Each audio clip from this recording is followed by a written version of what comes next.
Good morning, everybody, from Brisbane. We just landed here in Australia, and Karmen is driving us back down to Rivergate Marina. We've got a list of things we've got to accomplish this week on Vanishing Point to get her ready for the transport ship. But this episode, this is a special one, so do me a favor, stick around. I think you're going to enjoy this. Didn't have it on video. Oh my God.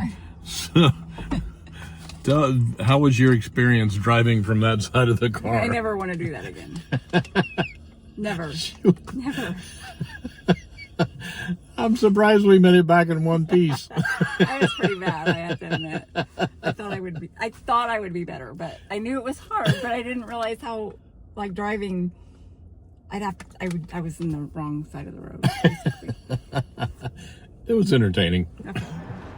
So, the shipper canceled on us again. We flew down here on Sunday, and on Monday we got an email from them telling us that they were not going to be able to load this week. So here we are. Excuse me while Anyway. I eat potato chips. That's fine. I'll eat a couple of potato chips with you. Out of my dirty, nasty hands. We're almost gone. Uh-oh. The rest are We coming. need more Pringles. If you got any Pringles, send my way. Is there more? There's crumbs. Crumbs? I'll take crumbs. I like crumbs. I love Pringles. Oh, too. All right, so one of the questions that we keep getting over and over again is, why in the world would you buy a boat in Australia and not one in the U.S.? There's a couple of reasons, not the least of which is that because of the exchange rate, we were able to buy this boat at a pretty good price. But there aren't that many Beneteau FAR 57s on the market, and it is an older boat, so you have to be careful what you buy. They're not all in great shape. Some of these boats have been neglected.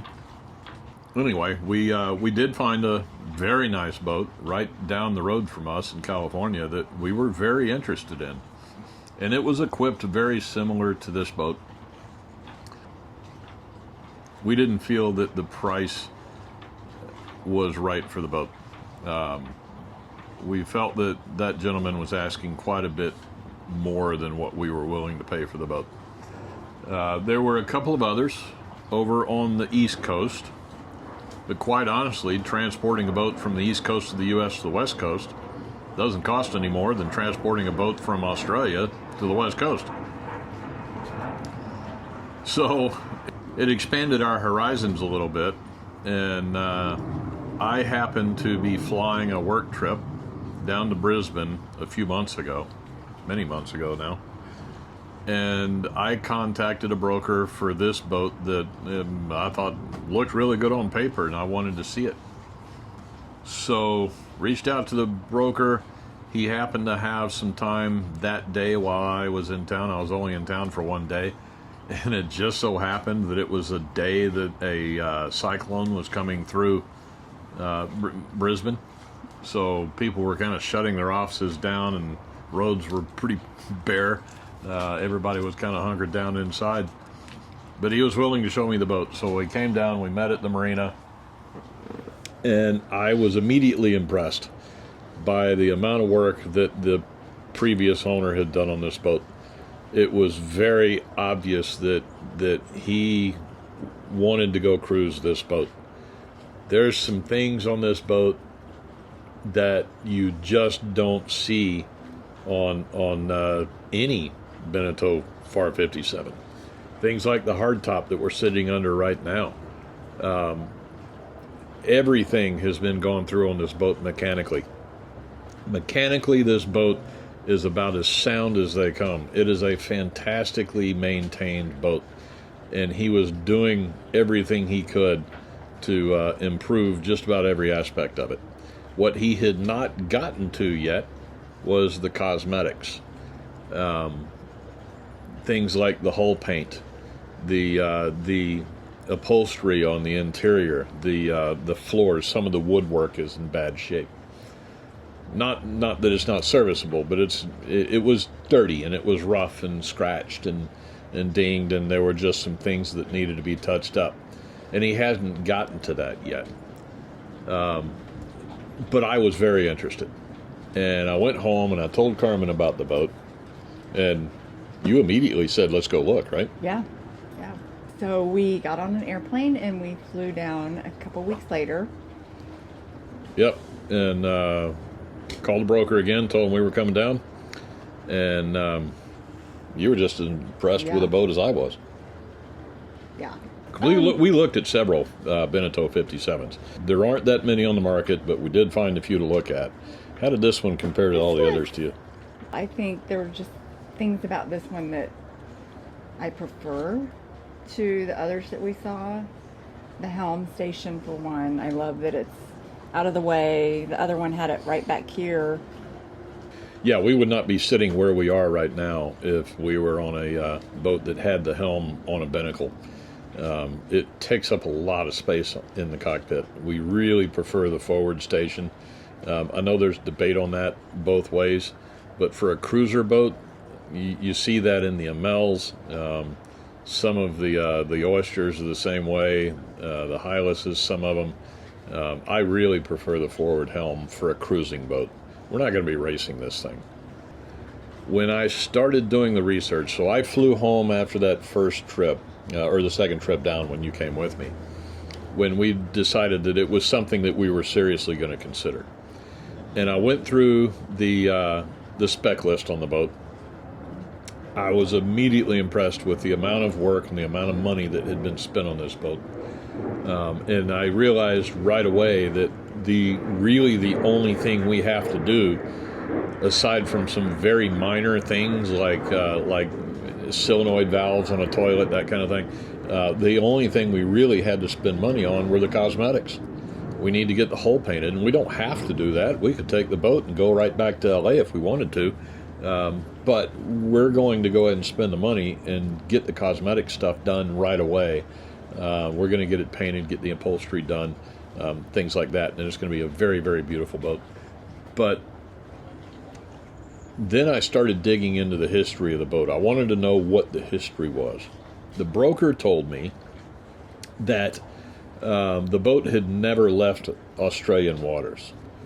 That was sort of true. It wasn't entirely the full story. What we found out was that the boat was originally imported into Canada. It was built in France. It was imported into Canada. And it was originally owned by a family in Vancouver. The second owner, a gentleman by the name of Bob Wheeler, liked to race the boat. He was a true sailor. This guy, from what I can tell on paper, this guy was a true sailor. He was a cruiser and he was a racer, and he did both in this boat. And he kept the boat, I believe, in Sydney for the duration of his ownership. And during that time, he raced in the Sydney to Hobart race several times. He raced in a Gold Coast race several times. And if you look up the name of this boat on the internet, you're going to find quite a few articles in the sailing magazines and in the racing magazines about this boat. Not only did he race it, but it actually performed really well. In the Sydney to Hobart race, he raced it twice, but he finished 9th in his class 2 years in a row. That's an accomplishment in that race. If you're not familiar with it, it is no joke. That is a serious race, and this boat. People have died doing that race. Yeah, and this boat performed very well 2 years in a row in that race. Crewed, from what I understand, by Mr. Wheeler and his family, which is kind of a cool story. He taught his family how to sail in this boat, and they raced as a crew in those races. And then it was sold to a gentleman that is a musician here in Australia, a fairly well-known musician, I believe. And then it was sold again to the gentleman that we bought the boat from. The story there and this is why there's a bit of another connection. We're going to introduce you to a very special guest here in just a minute. We're going to introduce you to Sue Criddle. Sue is Gary Criddle's widow, and Gary is the gentleman that we bought the boat from. Gary was a captain with Qantas Airlines, and his background and my background almost mirror each other. Very, very similar backgrounds. And when I started looking into who Gary Criddle was and why he purchased this boat and what he intended to do with us, we felt like it was meant to be. I almost had to buy this boat. I don't think it was even a question for us. I mean, is that the way you felt about it too? I felt like there was, It was just an immediate connection.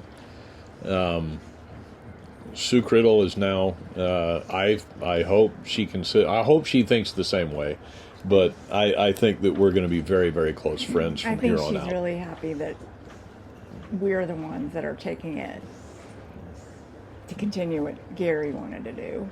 Yeah. We're gonna introduce you to Sue here in just a minute, and I hope you pay attention because she's a very special lady. We have a connection with her. She's also an airline person. She's a flight attendant here in Australia.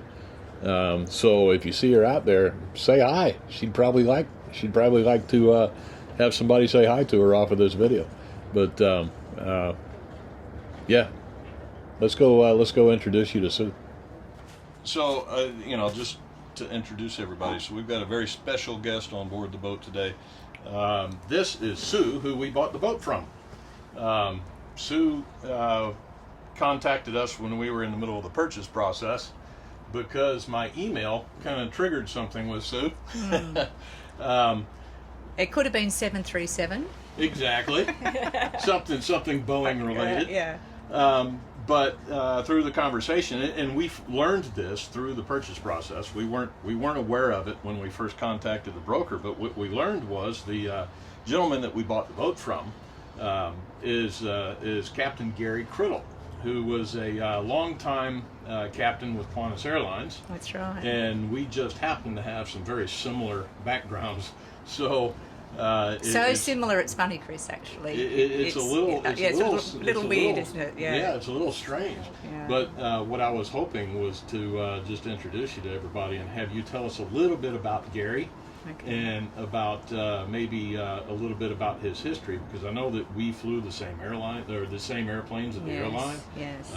He was also an Australian Air Force and Navy pilot. That's right. He was a Navy pilot. He flew for the Australian. He went from the Navy across to the Air Force and topped the course, but he went from the Navy to the Air Force, which he's very proud of. He then had a fairly long Air Force career, and he was, head of training for a while at SAIL down with the Air Force. He then left there and went to the National Safety Council of Australia, and when that didn't work out, he then joined Qantas, and there you have it, a long 36-year career. Very impressive career. 36 year. While he was with the Air Force, he flew for the Roulettes, aerobatic team. He's flown everything. You can fly any aircraft that you want to put in front of him, he can fly. And that's why the tragedy of losing him, we're still sort of shaking our heads and thinking, how did this happen to such an experienced aviator? Right. Anyway. So how did he come about to buy the boat?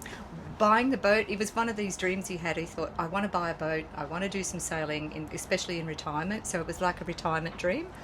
But that dream was, cut short because we only actually had owned it for 2 years, and then he had this accident. But he wanted to do very much what you guys are wanting to do, sail around to some exotic times, just live in a hammock, have people waiting on him, drinking champagne on the deck. And we're going to carry that on for him. Yeah, and this is why, honor. I'm so pleased, because you guys, it's sort of when I knew straight away you were an airline captain. I just had an instinct about it, and then I thought, how great is this? Because he's going to carry on from what Gary would have wanted to do. So couldn't wish it to go to a nicer couple of people. Thank you. I appreciate that.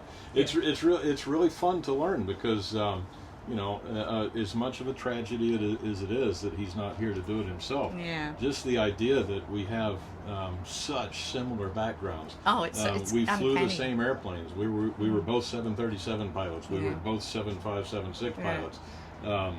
He went on to fly the 74 and I think the A380 too. He right? threw the A380, for a I while. went a different direction. I'm flying the 777, but I mean, it's a very similar background. He had 36 you did years. training too, didn't you? I did Yes. training. He did training. He did training. He Flew- was at 36 years. I'm at 35 years. There you go. And So- and also he did, a lot of GA flying, and a lot of young pilots owe their careers now to what Gary did for them and mentored them, and he's a CASA examiner. In fact, he was doing a CPL, a commercial pilot's license test when the aircraft, when he crashed. So I read something right from up to one the of end. I read something from one of the Qantas chief pilots where he was quoted as saying that Gary's legacy is going to live on because of the work Yes. that he did through that organization. Yes. Could you tell us a little bit about what he was doing? I mean, what was the purpose for that?